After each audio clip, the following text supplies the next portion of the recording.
So another joy inhibiting, deeply held societal belief is time is money. The way you use your time should result in some acquiring of money, acquisition of money. And there is a lot of reward and a lot of affirming and a sense of doing the right thing. So this is really, this is what our society values. This is a weird society value. It has to do with productivity, right? Produce, produce, produce, and let the result be money. And here we are again at the experience of never enough. There, in this case, with this belief, this joy inhibiting belief, then there is never enough time or money. Just notice how that feels. It's probably not very alien to you to not No. feel like there's enough time, Yeah. especially. And it might, for some, bring a feeling of anxiety. It makes my stomach hurt a little bit when I think about it personally. It might make you think I should get off of this webinar right now and get back to work. But just notice this because this is really great information that our wise nervous systems, our wise body is releasing to help inform us to the self-care practice. And notice how the time is money and there's never enough of either one affects how you interact with your child. Mhm. But time is valuable. You're right with us. Yeah. You're right with us. We agree. So let's move on from here.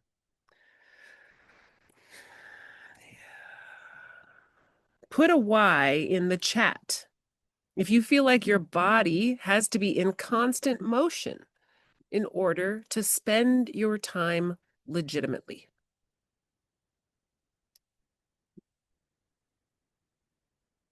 Mm,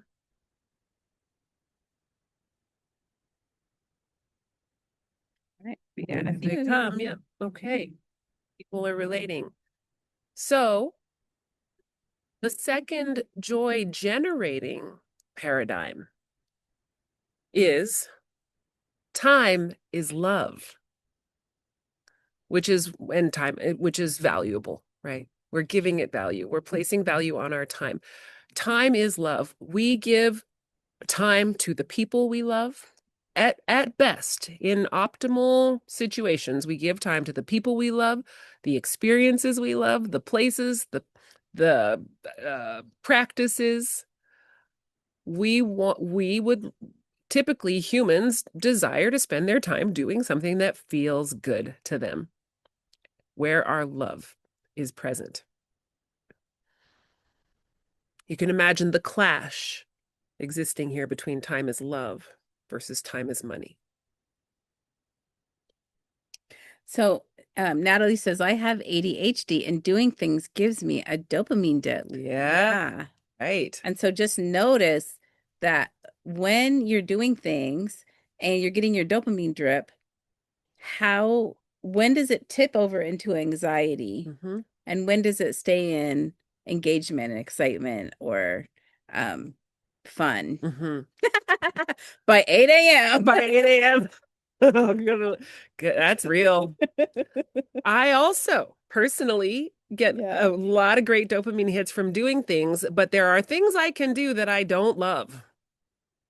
So there's a clash within my nervous system, within the chemistry of my body. There's this dopamine hit, but there's this cortisol drip happening as well, which kind of defeats the purpose, negates the benefits of the dopamine to have that cortisol in there. So there are things you can do with your body that come with positive chemicals, healing chemicals, hormones, healthy hormones, and like serotonin or dopamine, oxytocin. And time is love is, you can see by the image here, we're looking at some oxytocin, some serotonin is happening here.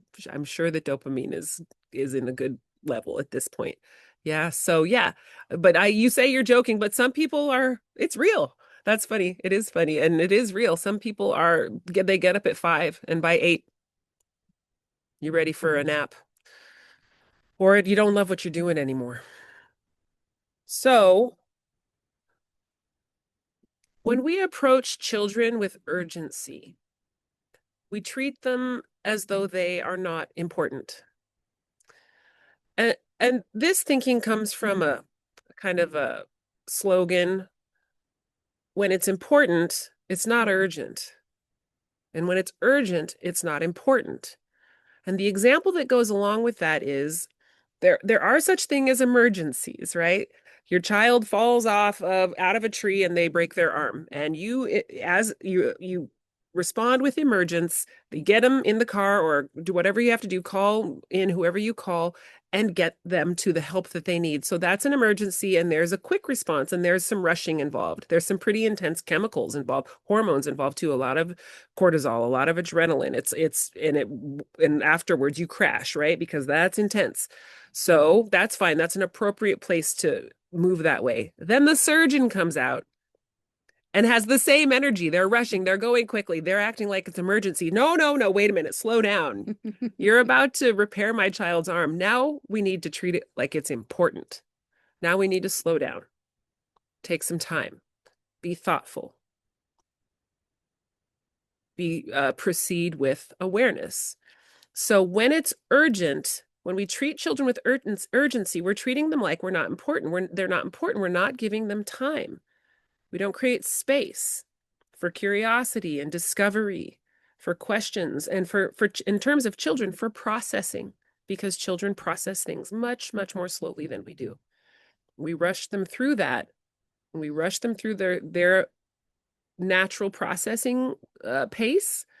It's as if their process isn't important at all. So that's what this urgency versus importance means.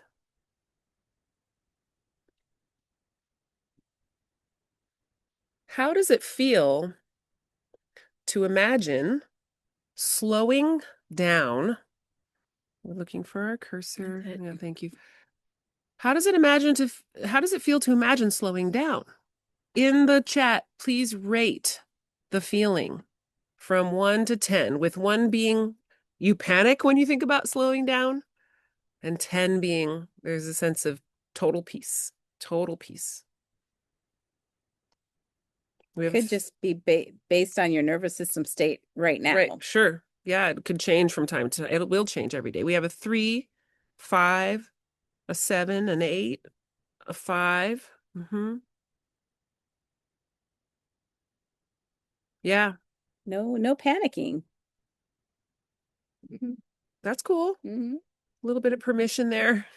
I'm in panic. There's a panic. There's a 1. I was looking for that's that, real. Natalie. Of course, it's real. Thank you for that. Yeah. So tomorrow we'll talk about how will I get things done and get to places on time if I slow down. We will discuss that whole thing. All right. Another joy inhibiting societal belief is that children should comply. They should do as they're told. Put your shoes on. They should put their shoes on. And think about that, how this not enough time paradigm and this compliance paradigm affects children's sense of yes, they should put their shoes on, says Layla. They should put their shoes on. Yeses. What does that do to their sense of connectedness when you think that they should just comply right away? And this feeling like we don't have time for you to not comply. How connected do they feel?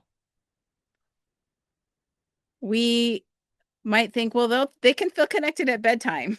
They don't need to be connected when I want them to get their shoes on. This is a direct connection to their behavior, because when they don't feel connected, that's when you've got behaviors that are challenging. And what does it do to their sense of competence when things are going so fast and they are not allowed to think about whether or not they want to put their shoes on? They don't even get to make the decision themselves, because your expectation is that you're the drill sergeant, they're the soldier, and they need to do as they're told immediately. There's no processing needed. They just need to do what they're told.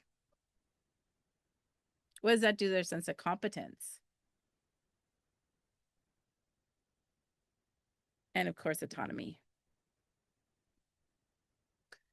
And these three words, a reminder, are the fundamental needs of children in order for them to be happy And not anxious. and not anxious. So, what do you notice from your personal experience of this? What happens to connectedness, competence, and autonomy in your home when things are urgent and when compliance is required? Sore subject at your house. Mm, Mm-hmm. yeah. Mm-hmm. Yeah. You're not alone. Frustrated. Mm-hmm. Mm-hmm. And sometimes people say, well, what about safety? They need to be able to comply to be safe. I need to be able to say, stop before they run into the street. And that's real. The thing is that if it's urgent, it's not important. If it's important, it's not urgent.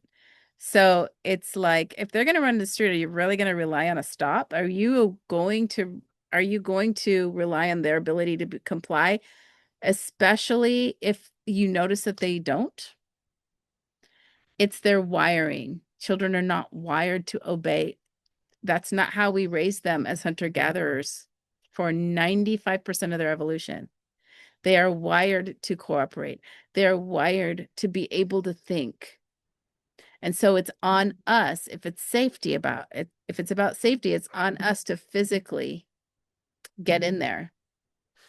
And notice the language. They're not wired to obey, but they are wired to cooperate. So when a child obeys, they're operating in the way that you want them to. And all that this is suggesting is that they're going to do that in with you. It's going to be a collaborative effort that they begin to operate in this way that then gives you a sense of safety around their actions. Nina says, feeling like I haven't used the right approach since they aren't putting their shoes on. Right. Yeah. Yeah. So tomorrow we'll talk about how do you get Yeah. those shoes on. We will get into why will they want to put their shoes on when you talk about putting your shoes on. Yeah. Our third joy generating paradigm. Children need to feel good in order to do good. So children need to feel good in order to be able to think clearly. They also need to be, they need to, in order to behave as you would like them to in harmonious ways and cooperative ways, they actually have to feel good to do that. And so feeling connected to you is how they feel good. Feeling like you're giving them space to be competent is how they feel good. And finding ways to give them a sense of autonomy is how they feel good.